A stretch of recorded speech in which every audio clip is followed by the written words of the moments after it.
예, 안녕하세요. 저는 세브란스 병원 감염내과에서 근무하고 있는 최준용입니다. 어, 저는 이제 임상 의사이기 때문에 주로 그냥 의사 입장에서 뭐 감염병에 대한 내용을 쭉 말씀드리려고 하고요. 어, 지금 식품 다루시는 요식업에 종사하시거나 그 관련된 일을 하시는 선생님들이랑 학생분들이 오셨다고 들었는데, 제가 전달하는 내용이 좀 그 뷰가 잘 맞을지는 모르겠어요. 근데 어쨌든 중간에 궁금하신 거라든지 뭐 이런 게 있으면 질문을 많이 주시면 좋을 것 같고, 이 수인성 식품매개 감염병이 어떤 질병들인지 그런 걸 좀 소개하는 의미로 제가 강의를 준비를 했습니다. 예전에 이제 생선회 먹고 콜레라균 걸렸다는 사건이 터져가지고 뉴스에 아주 대대적으로 났던 적이 있었는데요. 국내에 콜레라 환자가 거의 없다가 아주 그냥 오랜만에 이렇게 생겨서 기사가 난 적이 있었습니다. 수인성 식품매개 감염병이라고 하면 이제 병원성 미생물에 오염된 물이나 식품 섭취로 인해서 주로 이제 설사라든지 복통, 구토 같은 그 소화기계, 위장관 증상이 생기는 그런 질환을 수인성 식품매개 감염병이라고 합니다. 그리고 수인성 식품매개 감염병이 유행했다라는 얘기를 하는데, 유행했다라고 하려면 2명 이상이 발생했거나 평상시에 생기던 그 감염 건수보다 유의하게 높은 건수가 이제 발생을 했을 때 이제 유행이 생겼다라고 얘기를 하고, 그러니까 2명 이상이 같은 병원체에 의한 설사 환자가 생기면 유행에 대한 조사, 이제 역학조사 이런 걸 이제 질병청이나 서울시나 이런 데서 나오게 됩니다.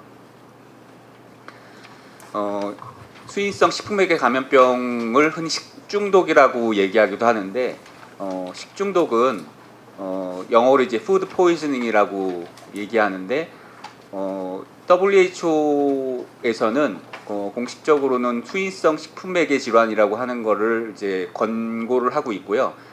식중독 같은 경우에는 약간 말에 오해 소지가 있다 그래서 이거보다는 수인성 식품매개 감염 질환이라고 할 거를 더 권장하고 있습니다. 감염 예방 관리에 대한 법률 외에 식품위생법에서는 식중독을 식품의 섭취로 인해서 유해한 미생물이라든지 유독 물질에 의해서 발생한 질병이나 독소형 질환들을 다 식중독이라고 이제 이 식품 위생법에 명명하고 있는데, 감염에 의한 미생물에 의한 식중독 외에도 화학적인 독소라든지 자연독에 의한 것도 포함해서 이제 식중독이라고 이렇게 다루고 있습니다. 근데 저희 강의에서는 주로 미생물에 의해서 생기는 식품매개 감염병들, 수인성 감염병들 이런 것들을 제가 주로 말씀을 드리려고 합니다. 감염병 예방 관리에 대한 법률, 여기에서는 아시는 것처럼 법정 감염병을 1급, 2급, 3급, 4급으로 나뉘어서 분리를 하고 있는데, 이 중에서 그 수인성 식품매개 감염병에 속하는 거는 주로 2급, 3급, 4급 감염병에 들어 있습니다. 1급은 뭐 생물 테러라든지 굉장히 치명률이 높은 질환들을 묶어놓은 거고요. 2급은 이제 전염력이 높은 감염병들을 쭉 묶어서 2급도 24시간 이내에 바로 신고를 해야 되는 질환에 해당이 되는 거고, 3급은 이제 주로 감시의 대상이 되는 여러 질병들을 묶어놓은 겁니다. 그리고 4급은 이제 표본 감시라 그래서 뭐 지정된 표본 감시 기관에서 이제 감시하는 질환들을 묶어놓은 거고요. 그래서 2급 중에 7종, 3급 중에 1종, 4급 중에 한 20여 종 정도가 이제 식품매개 수인성 감염병에 속하는 질환들입니다. 미생물에 의해서 생기는 수인성 식품매개 감염 질환 같은 경우에 그게 독소에 의해서도 생기고 세균, 바이러스, 그리고 우리가 기생충이라고 얘기하는 원충 이런 거에 의해서 다 생길 수가 있습니다. 그래서 2급하고 3급에 속하는 그 수인성 식품매개 감염병이 이런 것들인데요. 2급에 속하는 게 콜레라, 장티푸스, 파라티푸스, 세균성 이질, 장출혈성 대장균 감염증, 그리고 A형 간염과 E형 간염도 수인성 식품매개 감염병에 속합니다. 그래서 그런 설사를 일으키는 설사 질환뿐 아니라 위장관 설사 일으키는 질환뿐 아니라 간염도 A형이나 E형은 식품매개 감염병에 속하게 되고요. 3급 중에서는 비브리오 폐혈증이라고 하는 병이 이 수인성 식품매개 감염병에 속하는데, 이 신고의 범위라는 거는 이게 확진된 환자, 그리고 의심되는 의사 환자, 그리고 이 세균이나 바이러스를 보유하고 있는 병원체 보유자 이렇게 나눴을 때 각각에서 확진자는 다 신고를 해야 되고, 그다음에 의심이 될 때도 2형 간염을 제외하고는 2급, 3급 감염병에 해당하면 다 신고를 해야 되고, 병원체를 보유한 경우에도 비브리오 폐혈증을 제외하고는 나머지 경우는 다 신고를 해야 되는 대상에 해당이 됩니다. 이게 2019년부터 23년까지 2급, 3급 감염병 중에 수인성 식품매개 감염병의 발생 현황을 보여주는 테이블인데요. A형 간염이 식품매개 감염병이라고 생각 안 하는 경우들도 있으시다고 제가 들었는데, 발생 건수로 따지면 A형 간염이 제일 많습니다. 2019년도에 굉장히 많이 생겨가지고 한 17,000건 정도가 보고가 됐었고요. 2023년도에는 1,300건 정도가 A형 간염이 보고가 됐습니다. 그다음에 장출혈성 대장균 감염이 한 해 한 150건 내지 200건 정도가 보고되고, E형 간염도 작년에 한 570건 정도가 보고가 됐었습니다. 그리고 4급 전염병에 속하는 게, 4급 법정 감염병에 속하는 게 한 20여 종이 있는데, 그중에 세균, 바이러스, 원충으로 이렇게 여러 가지 감염병이 표본 감시 대상으로 되어 있는데요. 이 중에 노로바이러스 감염이 한 해 한 5,000건 내지 6,000건 정도가 발생하기 때문에 굉장히 이제 많이 생기는 수인성 식품매개 감염 중에 속하겠습니다. 그래서 저희가 세균에 의해서 생기는 거, 독소에 의해서 생기는 거, 바이러스에 의해서 생기는 거, 원충에 의해서 생기는 거 이렇게 나누어서 저희가 분류를 하는데, 그 세균 같은 경우에는 식품에 세균이 그러니까 오염이 되어 있다 그러면 식품 내에서 세균은 계속 증식을 할 수가 있습니다. 그런 특성이 있고, 또 독소 같은 경우에는 독소가 식품이 오염됐을 때 독소가 막 증식을 하진 않죠. 근데 이제 그게 조리 기구라든지 도마라든지 이런 게 오염이 되면은 또 전달이 다른 식품 한테 이렇게 전달이 될 수는 있습니다. 세균 중에서는 앞서 보여드린 것 중에 세균성 이질이라든지 살모넬라균이라든지 클로스트리디움이라든지 여러 가지 여신이야 캄필로박터 등등 여러 세균이 여기에 속하고, 독소에 의한 감염을 일으키는 것은 대표적으로 포도알균이라든지 바실러스 세레우스라는 세균이 독소를 분비해서 그게 이제 설사라든지 구토 이런 걸 유발하는 질환을 유발하게 됩니다. 바이러스는 식품 안에서는 그냥 잠복 상태로 막 증식을 하진 않는데, 사람 몸 안에 들어오면은 몸 안에서 막 증식을 하게 되고요.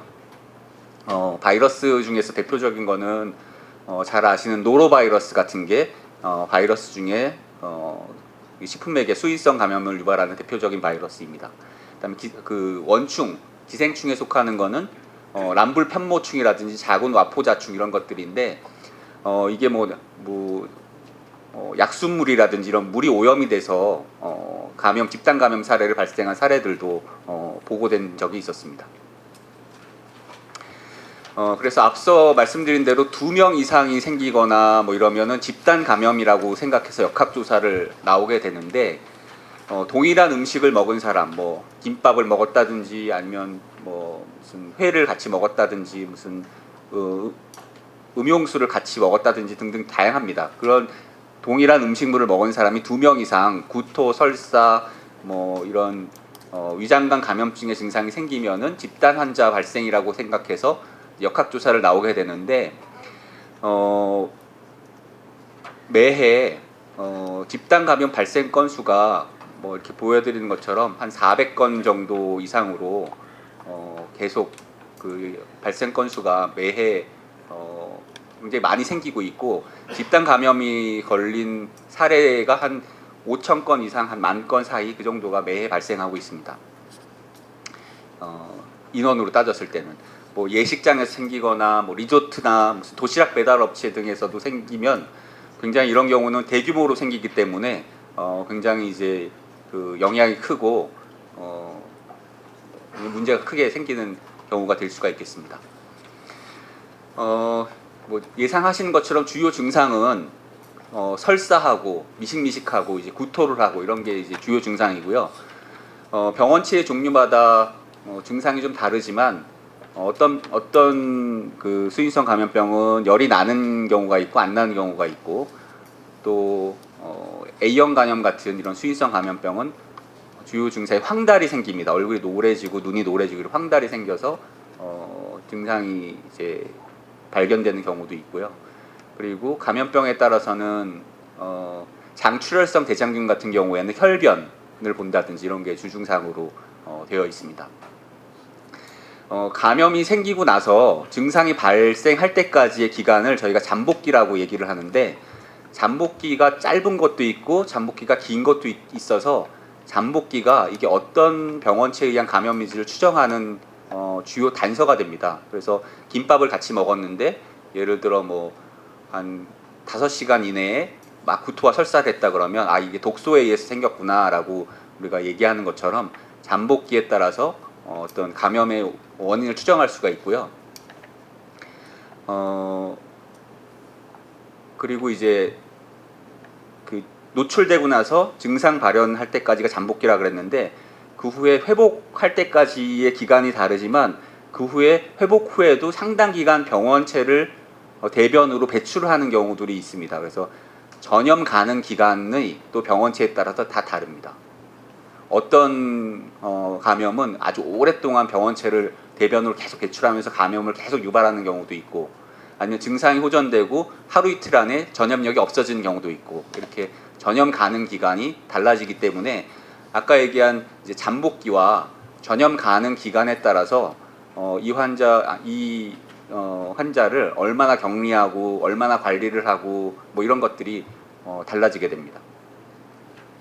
그래서 잠복기에 따라서 병원치의 종류가 달라진다는 게 예를 들어 6시간 이내에 잠복기로 증상이 나타났다 그러면 포도알균이나 바실러스 같은 균에 의한 독소에 의해 생겼다 이렇게 추정하게 되고 8시간에서 16시간 사이면은 클로스트리디움 퍼프링겐스 같은 거 16시간 이상이면은 뭐 여러 살모넬라, 쉬겔라, 캄필로박터 등등의 이런 세균형 그 감염병을 추정하게 됩니다. 그래서 감염형이냐 독소형이냐를 저희가 구분해서 이제 그 진단하고 치료하는 경우들이 있는데 독소형 같은 경우에는 보통 잠복기도 짧고 미식미식한 거에서 시작해서 막 토하다가 설사를 계속하고 이렇게 되는 건데 그냥 냅둬도 그냥 적당한 그 탈수만 막으면 보통은 하루 이내에 다 증상이 완전히 회복이 되는 경우들이 대부분입니다. 근데 감염형 같은 경우에는 감염형의 종류에 따라서 또 다르지만 잠복기가 상대적으로 독소형보다는 좀 길고요. 증상도 좀 다양하면서 열을 동반하는 경우도 있고 일부의 감염형 이 세균 감염형 중에 일부는 항생제 치료를 해야지 또 좋아지는 게 있고 일부는 항생제 치료를 하면 절대 안 되는 것도 있고 뭐 이렇게 좀 다양하게 분류가 됩니다. 그래서 그 독소형은 항생제 쓸 필요가 없지만 감염형 중에 일부는 항생제를 써야 되는데 항생제는 일부에서는 어떤 증상 회복 기간을 단축시키지만 대표적으로 장출혈형 대장균, 우리가 햄버거병이라고 부르는 그런 병이 있잖아요. 그 경우는 항생제를 쓰게 되면은 오히려 환자가 예후가 안 좋아지는 거에 속하거든요. 그래서 항생제 쓰면은 균이 죽으면서 오히려 독소가 더 많이 나오기 때문에 환자가 더 악화될 위험에 놓입니다. 그래서 그런 경우는 항생제 쓰지 말라 그러고 또 콜레라 같은 경우에는 항생제를 써야지 증상이 단축된다 그러고 이렇게 병에 따라서 항생제의 적응증이 좀 달라지게 되고요. 또 증상이 호전됐다 그래서 나는 전염이 안 된다라고 생각하면은 안 되는 게 증상이 없더라도 병원체를 보유하고 있는 보유자, 그러니까 캐리어라고 그러니까 보유자가 있을 수가 있고, 일부는 증상은 다 없더라도 아주 장기간 동안 계속 병원체를 배출하는 사례들도 이제 드물게 보고된 바가 있기 때문에 이제 검사를 통해서 법정 감염병 같은 경우에는 회복 후에 배양 검사를 통해서 혹은 바이러스에 대한 검사를 통해서 이 병원체가 없어졌구나를 2번 내지 3번을 확인하고 이제 격리를 해제하게 되는 게 증상이 없더라도 계속 균을 배출하는 경우가 있기 때문인데요. 예전에 아주 유명한 사건인데, 미국에서 메리 멜런이라는 그 조리사가 많이 들어보셨을 겁니다. 장티푸스의 무증상 보균자였습니다. 증상은 없었는데 장티푸스 균을 계속 이제 대변으로 배출하고 있었고, 화장실 갔다 오면 손이 오염되고 오염된 손으로 조리를 하고 이런 걸 계속 반복했던 사람이고, 공식적으로 53명을 장티푸스의 요식업에 계속 종사하면서 여기저기 옮겨 다니면서 계속 직업을 유지했었어요. 53명을 계속 감염시키고 그중에 3명을 사망에 이르게 됐던 그런 사건이 있었고, 8년 동안 여러 집에서 요리사로 일하면서 여러 사람을 감염을 시켰다. 이런 예전 사건, 이게 되게 유명한 사건입니다. 장티푸스 같은 경우에는 특히 이제 담낭에 무슨 돌이 있다든지 뭐 이런 담낭 질환이 있으면 거기에 균이 자리 잡고 증상은 없더라도 대변으로 담낭을 통해 배출된 균이 계속 대변으로 나오게 되는 그런 현상이 생길 수가 있습니다. 다음 이제 피부에 피부 질환이 있을 때도 조리를 해도 되느냐에 대한 문제인데요.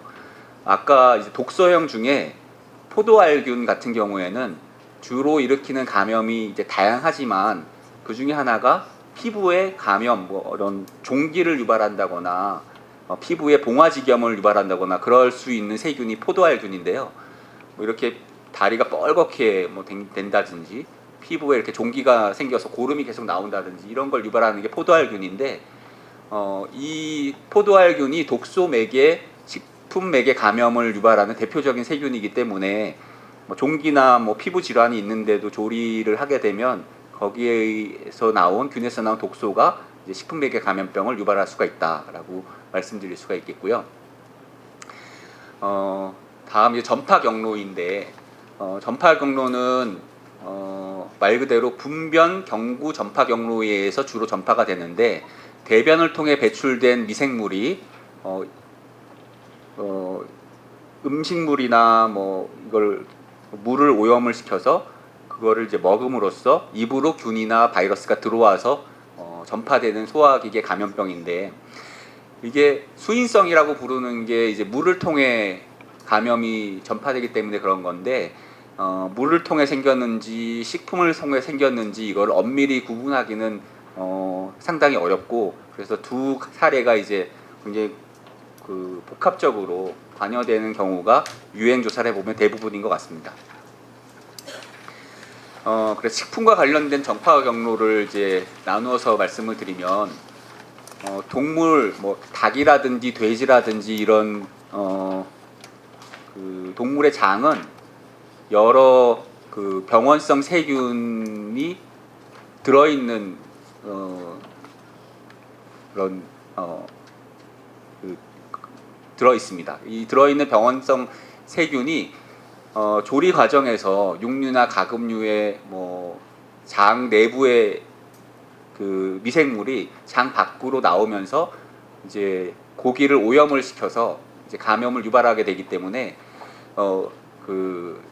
이 장 내부에 있는 물질이 아주 소량만 노출이 돼도 세균성 이질 같은 경우에는 감염병마다 몇 마리 바이러스나 세균이 있으면 감염을 유발할 수 있는지도 막 연구가 되어 있는데, 세균성 이질 쉬겔라 같은 경우는 한 마리만 있어도 감염을 유발할 정도로 아주 전염력이 높습니다. 그리고 음식, 과일, 채소의 경우에 세척 과정에서 사람이나 이 동물의 분변이 오염이 되면서 또 감염을 유발시킬 수가 있고, 또 식품 조리와 취급 중의 오염은 칼, 도마 같은 조리기구를 소독 과정 없이 사용을 하면은 이게 오염됐을 때 큰 이제 집단 발생을 유발할 수가 있기 때문에 꼭 소독 과정을 하는 게 중요하다고 할 수가 있겠고, 특히 이제 가열을 할 필요가 없는 식품을 조리하는 경우에는 가열 과정에 소독되는 게 생략되기 때문에 교차 오염이 더 많이 생길 수가 있겠고요. 전파 경로 중에 하나가 조리하는 분이 감염이 됐는데 그걸 모르고 계속 조리에 참여함으로써 이제 집단 감염이라든지 그런 게 생기는 경우들이 꽤 많다고 알려져 있습니다. 그래서 분변을 통해 균이 배출이 됐는데 화장실에 다녀온 후에 손위생을 제대로 안 하고 조리 과정에 다시 참여하면은 음식이 오염이 되면서 이제 감염이 생기는 경로로 전파가 주로 이루어지고, 앞서 보여드린 것처럼 균이 그 피부 감염이라든지 이런 걸 유발한 균도 식중독의 원인이 되기 때문에 피부에 문제가 있는 상태로 조리하는 것도 원인이 될 수 있고, 또 포도상구균은 포도알균은 코 안에 주로 있습니다. 그래서 코에 있는 균을 만지고 또 조리를 함으로써 또 감염이 생길 수가 있겠습니다. 그래서 그 병원체별로 주요 증상이라든지 뭐 진단 치료에 의해서 치료에 대해서 조금 말씀드릴 텐데요. 포도알균은 독소에 의한 감염성 설사를 유발하는 대표적인 세균인데요. 뭐 김밥이라든지 햄이라든지 뭐 샐러드라든지 생크림 뭐 다양한 식품류가 포도알균 감염을 유발한 사례들이 보고가 됐고, 잠복기는 한 6시간 이내로 매우 짧습니다. 그렇지 김밥 먹고 몇 시간 있다가 막 설사한 경우들이 대부분 이런 포도알균 독소에 의한 감염 사례였고요. 오심 구토가 주증상이고,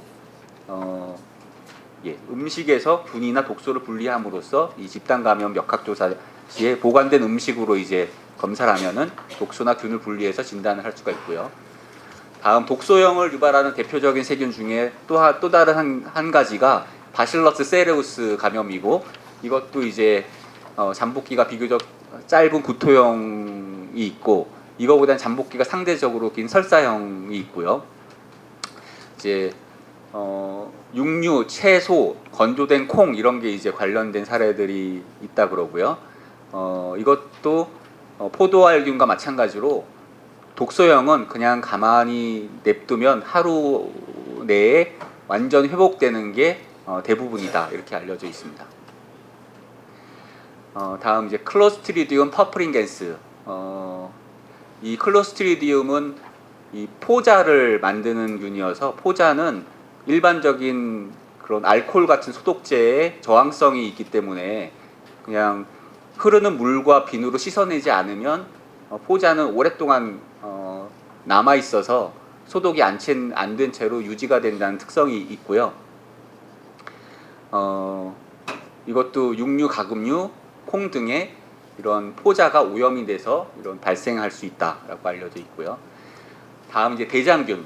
대장균은 종류가 장 출혈성, 뭐 장 독소형, 뭐 장 침습성, 장 부착성 등등 이렇게 종류가 그 미생물학적인 특성에 따라서 나뉘게 되는데, 이 중에 뭐 장 독소형 같은 경우에는 여행 갔다 와서 설사하는 경우라든지 그런 게 이제 주로 장 독소형에 의한 거고, 그것도 항생제 치료의 대상이 되는 거고요.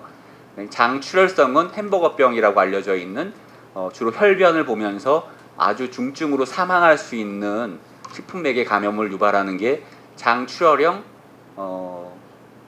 대장균 감염입니다. 그래서 장 출혈성 대장균 감염은 이콜라이 0157H7 이런 혈청형을 갖는 특정 이콜라이가 이제 유발하게 되는 건데, 이 대장균 유발하게 되는 건데, 이게 세균성 이질 유발하는 것과 유사한 시과 독소라는 독소를 분비를 하는 세균이고요. 이 독소가 출혈성 장염을 유발을 하고 아주 심각한 합병증 중에 하나인 헤몰라이틱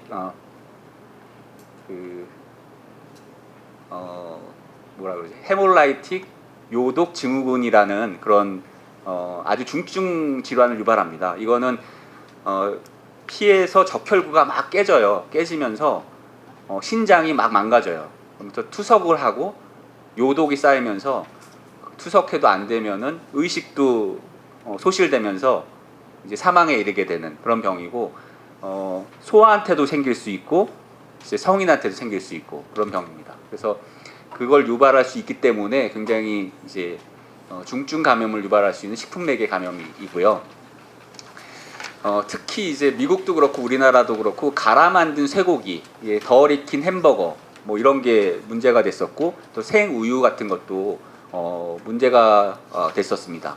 식품매개 감염 중에 사람에서 사람으로 직접 전파가 가능한 병도 있고 그렇지 않은 것도 있는데 이거는 사람 대 사람 전파가 가능한 병으로 알려져 있고 저희 나라에서도 덜 익은 햄버거에 의해서 이런 헤몰라이틱 유레믹 신드롬이 생긴 중증 감염 장출혈성 대장균 감염 사례가 보고된 적이 있었습니다. 그래서 설사를 그냥 물설사가 아니라 그 혈변이 막 나오는 증상의 특징을 가지고 있고요. 또 경련성 복통, 배가 많이 아프면서 혈변을 보게 되고 그러면서 이제 용혈성 요독 증후군, 이제 빈혈, 피가 적혈구가 깨지면서 빈혈이 생기면서 혈소판이 확 떨어지고 신장 기능이 손상이 돼서 이제 사망에 이르게 되는 그런 감염이 이제 장출혈성 대장균 감염이고요. 진단은 이런 특정 배지에 배양을 해서 진단을 하거나 아니면 쉬가 독소라는 아까 얘기한 독소를 그 PCR이나 엘라이자 검사로 이제 확인해서 진단하는 식으로 진단을 하고요.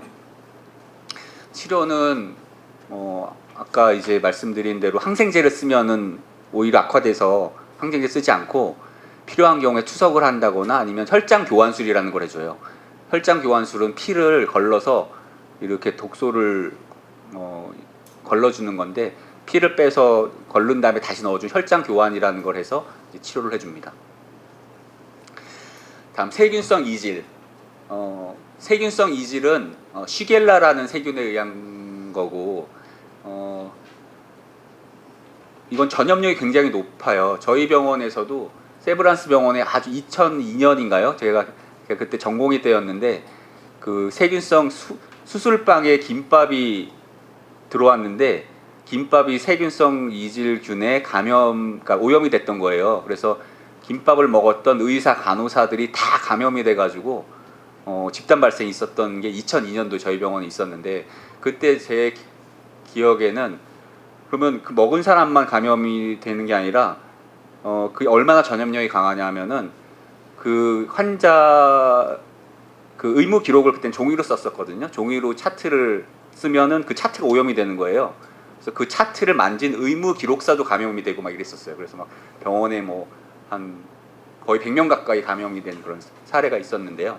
그래서 제가 기억이 납니다. 그래서 굉장히 적은 양으로도 감염이 되고 대변으로 배출된 세균의 양도 많습니다. 이거는 이질이라는 게 복통과 설사하면서 막 그 이렇게 뭐라 그러죠? 코처럼 변이 이렇게 나오는 그런 식으로 심한 복통과 코 같은 설사를 하고 잔변감이 많이 남고 그러니까 화장실 갔다 오면 또 대변 보고 싶은 생각이 계속 드는 잔변감이 남는 그런 양상으로 오게 되고 열도 나고요. 그런 특성이 있고 항생제를 써줘야 되는 병이고 장티푸스는 어떤 동물 숙주가 알려져 있지 않고 이제 사람이 유일한 숙주로 알려져 있고 아주 고열이 나요. 살모넬라 타이피가 있고 뭐 여러 다른 종류도 있는데 장티푸스는 타이피가 일으키는 건데 아주 고열이 나면서 로즈 스팟이라고 피부에 어떤 반점 같은 것도 생기고 이게 때에 따라서는 간 비장이 막 커지면서 비장이 어떤 손상이 생기거나 간염이 심하게 오기도 하고 또 무슨 인공 관절이라든지 뭐 심장 판막 같은 걸 가지고 있는 사람 거기에 감염이 생기기도 하고 뭐 어떤 고름을 형상으로 해가지고 배에 무슨 고름 같은 게 생기기도 하고 그래서 중증으로 이어질 수 있는 병이고요. 다음 이제 비브리오 콜레라는 그 임상 양상이 쌀 씻은 물 같은 설사를 엄청나게 많이 해요. 그래서 이런 그 뿌연 설사를 하루에도 뭐 수십 차례 계속 설사를 하는 거예요. 그래서 제대로 수분 섭취를 못하면 탈수가 돼서 사망에 이를 수 있는 그런 중증 감염 질환입니다. 그래서 콜레라의 이런 개발도상국 같은 경우에는 콜레라가 여전히 굉장히 문제가 되거든요. 그러면 WHO에서는 탈수에 이르지 않도록 어떻게 전해질과 수분을 섭취할 수 있는지 용액을 만드는 방법을 막 알려가지고 탈수를 예방하는 식으로 치료하는 걸 강조하고 있고요. 특정 배지의 어떤 균이 자라는 걸 가지고 진단을 하고 그냥 탈수를 잘 수분을 보충을 안 하면 하루나 이틀 안에 그 신장이나 이런 게 망가져서 사망할 수 있는, 너무 탈수가 심해져서 그럴 수 있는 병이 콜레라고요. 다음은 이제 캄필로박터. 캄필로박터는 주로 이제 닭고기를 통해서 감염이 많이 생기는 질환인데요. 오염된 가금류를 충분히 조리하지 않고 먹는 게 제일 흔한 감염 경로고, 미국에서는 굉장히 흔하다고 알려져 있고 국내에도 사례들이 뭐 드물지 않게 보고되는 병원체고요. 설사하고 복통, 발열, 구토 그러면서 그냥 보통은 이제 자연히 회복되는 경과를 보이긴 하지만 그래도 가금류를 통한 집단 감염 사례가 생길 수 있는 균이고, 여시니아 같은 경우에는 돼지라든지 뭐 야생 동물 같은데 존재를 하고 이것도 그 주로 어린이한테도 그 위장관 감염을 유발하고 성인에서도 막 심하게 배가 아파서 왔는데 병원에서 응급실에 갔더니 진찰해보고 뭐 급성 맹장염이라고 수술까지 했는데 알고 보니 이런 여시니아에 의한 감염이었더라, 이런 사례들도 있습니다. 그거가 굉장히 임상 양상이 비슷하기 때문에. 그래서 이제 그냥 이런 감염성 설사 중에 꼭 병원에서 검사해봐야 되는 경우가 탈수가 있거나 혈변이 있거나 열이 난다든지 한 하루 이틀 기다렸는데도 호전이 없다든지, 또 집단 발생 사례라든지 아주 복통이 심하다든지, 또 노인이나 면역 저하자는 그냥 건강한 성인과 다르게 뭐 노로바이러스 감염만으로도 돌아가실 수가 있거든요. 그래서 그런 경우라든지 그럴 때는 꼭 병원에서 의학적인 검사를 필요로 합니다. 뭐 요거는 각각 이제 진단에 클루가 되는 것들을 제가 적어놓은 건데, 설사라고 다 식품맥의 감염이 아니라 어떤 경우는 항생제를 먹어서 항생제 부작용으로 생기는 설사도 있고, 뭐 성접촉을 통해서 생기는 성병에 의해서 생기는 설사도 있고, 뭐 여행에 때문에 생기는 여행자 설사도 있고, 다양하게 설사의 원인이 있기 때문에 이런 병력을 통해서 어떤 클루를 찾아서 병원에서 진단을 하게 되고요. 그래서 뭐 어떤 증상에 따라서 아까 얘기한 대로 뭐 맹장염과 유사한 게 여시니아이기 때문에 이럴 땐 여시니아 검사를 한다든지, 항생제 사용력이 있으면은 클로스트리디움 디피실이 대표적이기 때문에 그걸 진단한다든지 이런 식으로 병원에서는 하고 있고요.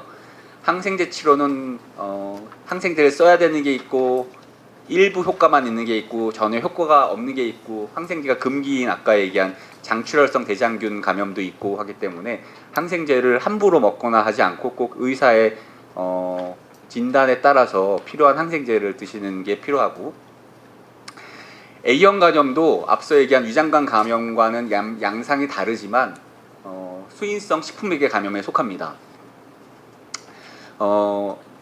최근 들어 A형 간염의 집단 발생 사례가 한 몇 년 전에 아주 크게 유행한 경우도 있었죠. 뭐 여의도 증권가에서 유행하기도 하고 막 이렇게 유행을 한 큰 사례가 있었는데, 최근에 유행하는 이유는 과거 이 A형 간염이라는 게 어린 때 주로 노출이 되고 어릴 때 무증상으로 지나가기 때문에 그때 면역을 획득해서 성인이 돼서 안 걸리는 병이거든요.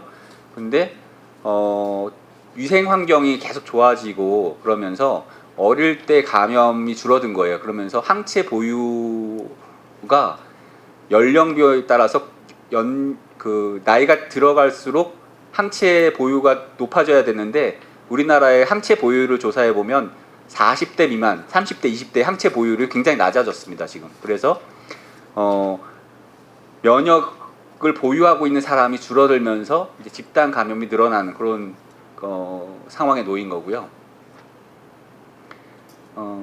그래서 지금 보면은 30대면 항체 양성률이 남성에서 한 70% 정도 되고 40대 80%, 뭐 50대 97%인데 30대만 해도 37%, 20대만 해도 10% 미만으로 떨어지게 되는 상황 때문에 이제 집단 감염이 생겼고 2019년도에 전국적인 유행을 했었는데 그때 역학조사를 통해서 질병청에서 밝힌 게 중국에서 들어온 조개젖을 통해서 집단 감염이 생겼다는 걸 밝혀가지고 조개젖 수입을 금지시켜서 이걸 유행을 해결했던 경우가 있었습니다.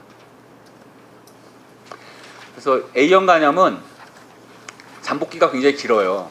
15일에서 45일이니까 잠복기가 노출되고 나서 잠복기 동안에도 오히려 증상은 황달 생기고 간염 생기는 건데 황달 감염 생겼을 때는 전염력이 오히려 줄어들고요. 그 전에 그 증상이 없을 때 오히려 전염력이 많은 열나고 이런 황달까지 도달하기 전에 바이러스 배출이 많고 전염이 잘 되는 그런 특성이 있고 소아는 거의 증상이 없는 무증상이 많지만 연령이 높아질수록 증상이 심해집니다. 그래서 이런 그 A형 간염은 항체 양성률을 확인하고 만약에 40세 미만이시라면은 예방 접종을 병원에서 꼭 하셔라 이걸 이제 권장하고 있고요. 노로바이러스가 국내 이제 바이러스에 의한 식품매개 감염, 수인성 감염 중에 제일 이제 많이 생기는 건데 굴 때문에 많이 생겨요. 굴 먹고 겨울철에 굴 먹고 감염된다든지 이런 게 대부분 노로바이러스에 의한 감염이고요. 그 오심, 구토, 복통, 설사 이런 증상으로 오게 되고 막 물설사를 하게 되고 바이러스성 감염성 설사가 로타라든지 노로, 사포 이런 여러 바이러스가 있는데 그 중에 중증도로 따지면은 로타보다는 조금 덜하지만 사포보다는 좀 많은 중증도를 가지고 있고 이것도 그냥 수행요법으로 보존적 치료를 하면 회복될 수 있는 병입니다. 다음은 이제 의료 환경에서의 묵인법이나 이런 것도 강의에 넣어달라고 이제 해주셔서 이것도 넣었는데 자세히 말씀드리진 않을게요. 저희는 의료 환경에서는 고위험 구역이라든을 정하고 아니면은 저위험 구역을 정하고요. 고위험 구역에서는 수술한다든지 이런 것처럼 완전 멸균 차단을 하는 식으로 하고 저위험에서는 오염 구역이 그러니까 중요한 원칙 중 하나가 비접촉법이에요. 넌 터치 테크닉이라고 그러나요? 하여튼 내 손이 그 오염 구역과 직접 접촉하지 않는 뭔가를 해요. 중간에 기구를 이용해서 만진다든지 아니면 꼭 접촉해야 되면은 글러브를 끼고 접촉을 하고 그 전후에 손위생을 하는 것을 강조를 하고 이런 식으로 해서 비접촉과 손위생과 그 다음에 개인 보호구 장갑이라든지 가운이라든지 마스크 이런 걸로 그걸 차단시키는 방식으로 이제 무균수를 하게 되는데 이거 자세한 얘기는 일단 시간 관계상 넘어가겠고요. 예를 들어 이거는 고위험 시술을 할 때 얘기인데 그 중심 정맥관을 삽입할 때는 환자를 머리부터 발끝까지 다 멸균포로 덮고 멸균 글러브랑 멸균 가운을 입고 모자랑 마스크를 쓰고 이렇게 시술을 하게 되는 식으로 최대 멸균 차단이라는 거를 이제 적용을 하게 됩니다. 그리고 이런 그 주사 놓을 때는 이 오염 구역이 이 청결 구역이 오염되지 않게 소독하고 손위생 중간 중간에 하면서 비접촉법을 적용해서 이제 주사를 놓는 식으로 하고요. 손위생하는 거는 이거 환자에 대한 얘기니까 식품과 관련된 식품에 적용할 수 있는지 모르겠어요. 이제 환자를 예를 들면 환자 접촉 전에 손위생을 하고요. 알코올이 포함된 소독제로 손을 닦아요. 접촉 후에 닦습니다. 그리고 주변 환경도 오염됐다고 보거든요. 환자가 있으면 그 주변 환경을 터치해도 손위생을 하고요. 그다음에 환자로부터 나온 체액이나 혈액을 만질 때도 만진 이후에도 손위생을 합니다. 그리고 무균 시술 주사를 놓는다든지 무균 시술을 하기 전에도 꼭 손위생을 하고 이런 5가지 경우에 저희는 손위생을 하고 있습니다. 앞서 이제 잠복기가 있고 전염 기간이 있다고 했는데 균마다 잠복기가 굉장히 다양하게 있고요. 장티푸스는 3일에서 60일, 콜레라는 수시간에서 5일 이렇게 파라티푸스는 1일에서 10일. 전염 기간도 어떤 경우는 회복 후 2, 3일, 어떤 경우는 증상 회복 후 일주일까지, 10%의 환자는 3개월까지 균을 배출한다. 이렇게 다양하게 있어요. 그래서 격리 기간을 증상이 소실되고 48시간 후에 24시간 간격으로 배양 검사를 2회 연속 혹은 3회 연속 해가지고 다 음성이 확인됐을 때 격리를 해제하는 식으로 환자 관리를 하고 있고요. 접촉, 난 환자는 아닌데 누가 감염이 됐어요. 난 접촉자로 분류가 되고, 접촉자에 대해서는 난 접촉됐으니까 증상이 발현될 때까지 잠복기가 있잖아요. 최대 잠복기까지 뭔가 관리를 합니다. 그때까지 증상이 생기는지 안 생기는지를. 그때까지 배제시켜야 되는 경우도 있고, 근무를 하면서 그냥 모니터링만 해야 되는 경우가 있고. 이것도 넘어가겠고요. 그래서 수인성 식품맥의 감염병 예방 수칙, 질병청에서 만든 이 포스터인데, 올바른 손 씻기를 해야 되고, 익혀 먹기, 끓여 먹기, 뭐 물에 씻어 먹기, 이렇지 않으면 먹지 말라는 거죠. 익혀 먹거나 끓여 먹거나 씻어 먹거나 그렇지 않으면 먹지 말라. 그리고 음식 조리, 설사 증상이 있는 경우에는 준비하지 않고 위생적으로 조리하고, 생선, 도마, 고기, 채소랑 도마를 분리 사용하라고 강조를 하고, 이게 영국에서의 어떤 지침인데, 조리하시는 분이 아프면 매니저한테 바로 얘기를 하고, 만약에 화장실 갔다 왔으면은 손위생을 꼭 해라, 이거를 강조하고, 이런 증상이 있을 때 조리 업무로부터의 배제를 하는 거를 강조를 하고 있어요. 구토, 설사, 황달, 그 다음에 목 아프고 열나고, 그 다음에 피부에 어떤 감염된 상처가 있다거나 하면은 제한하거나 배제하는 식으로 적용을 하고, 어떤 증명이 있어야지만 조리 업무로 복귀할 수 있도록 그렇게 하고 있고요. 요약하면 수인성 식품맥의 감염병에는 이런 여러 종류가 있고, A형 간염, E형 간염도 포함이 됩니다. 오염된 물과 식품을 통해 감염이 이루어집니다. 증상은 설사, 오심, 구토, 복통, 발열, 황달, 혈변 등의 증상이 있습니다. 그리고 만성 보균자도 생길 수 있습니다. 이분들은 증상 없이 균을 계속 배출하는 경우에 해당이 됩니다. 전염 기간은 감염병에 따라서 다양한데, 증상 회복 후에도 일정 기간 균이 배출이 됩니다.